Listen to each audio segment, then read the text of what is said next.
Good morning, good afternoon, good evening, good day, everyone. My name is Krista, and you are watching Heart to Heart. And we're doing a random question series for the past few weeks, and this is series number 3. So we just ask each other just different questions about the business, and we don't know what the question is going to be, and we just answer it to the best of our knowledge. So, yeah, so, Pam, you can ask Tina your question. Good morning, ladies. Tina, I'd like to know that if you had your time back, first when you started the business, what would you do differently?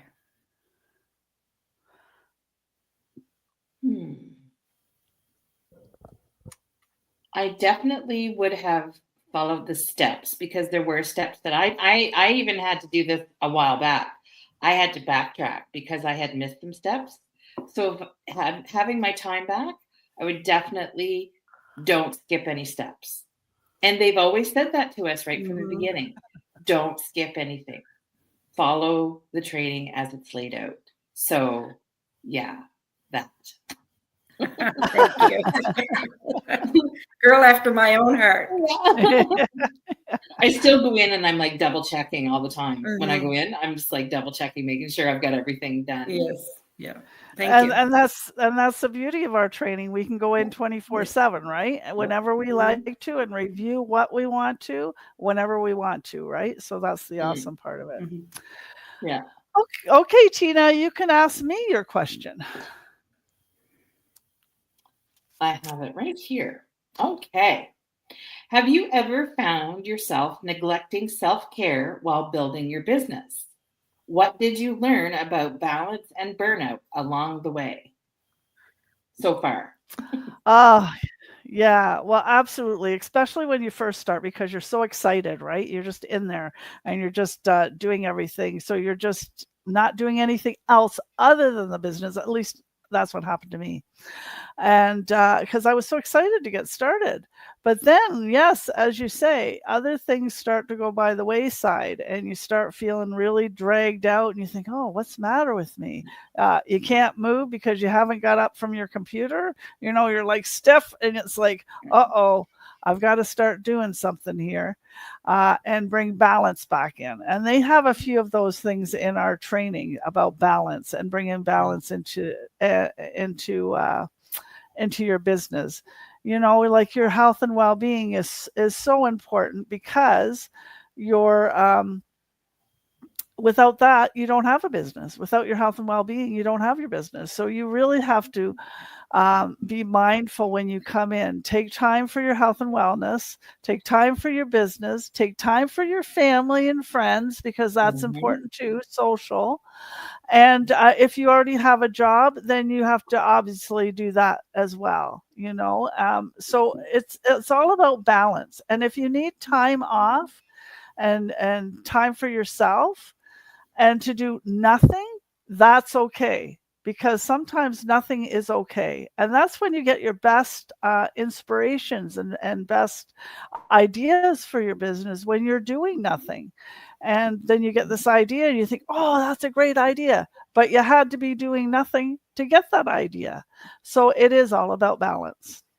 It's amazing when you remove yourself from a situation and you give yourself time to have a little breakaway. And that's when it comes to you.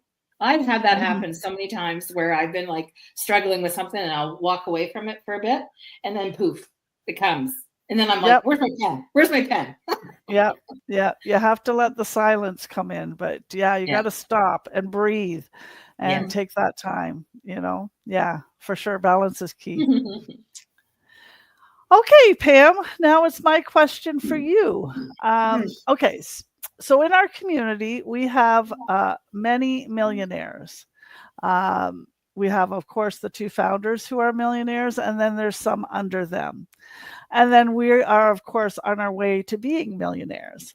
Um, what is the secret, do you think, or what is the commonality between all the millionaires? What did they do to get there? In my opinion, what they did to get to be a millionaire was their focus. Mm. Like one of our founders didn't act, they have told us time and time again, they didn't actually think that this business was going to be as big as it is. They didn't dream of it going this far, this fast.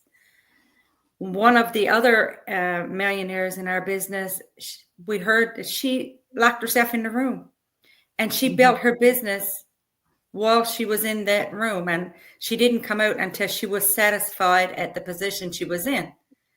It's determination and focus is what gets us there. Yes, I am building the business. I've been here for a while now, and you get out of it what you put into it. I have had 2 jobs along the way for most of the part that I've been here building my business.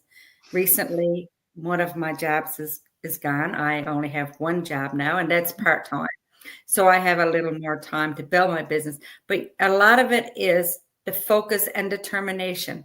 If you want something bad enough and you're determined to get to where you want to be, then you will be there.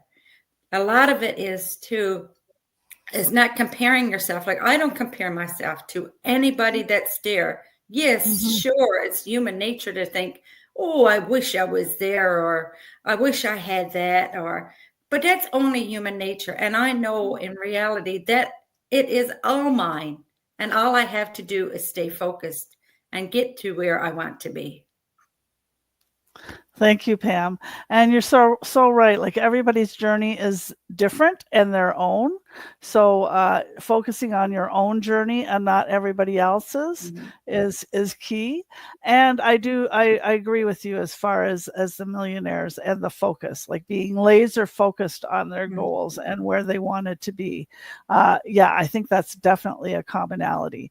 And we have several millionaires in our community, so it's doable, absolutely doable in our business.